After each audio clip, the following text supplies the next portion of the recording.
Klase na ang lahat ng gumagawa ng paraan ay laking pababa. Papatunayan ko sa'yo na hindi ko pa magiging dahilan para ihito mga lumapangarap na aking nasimulan. Ha!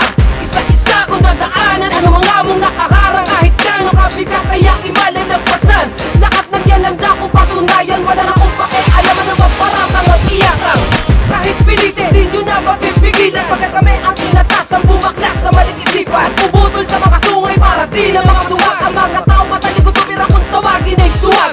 Tuwag, isa-isa kong ikagapos sa paggabi ko sino ba lumabag. Wala kanila ka din na kailangan kayo ay pala sabay panangabag. Kahit pumikit ka, dulot nito'y pagkataranta. Ikay nangabag sa pagkapala sa mga bakatang immortal sa musika. Pangkataan, sila pang gustong makipagsakmalan. Mamali kita ng daan para hindi ka na pamaris na nag-iba. Tutal binigas ko na rin naman talaga namang hindi ka nagtagal. Para naman na ako pinakaliwan sa malinagal. Sabi ko naman sa'yo na wag naman siyang didikit. Kapag ako ang nagdipit, ang lahat ay madidikdik. Ang makatinik, itinusok sa mga mata nang hindi na makakita pa. Ang mga pangarap na nilawag ko nang hindi na makakalap pa. Bilang gigil na makitatanong ko sa'yo ano ba ang problema mo? Bakit hindi mo sabihin na harap-harapan na makabilan mo?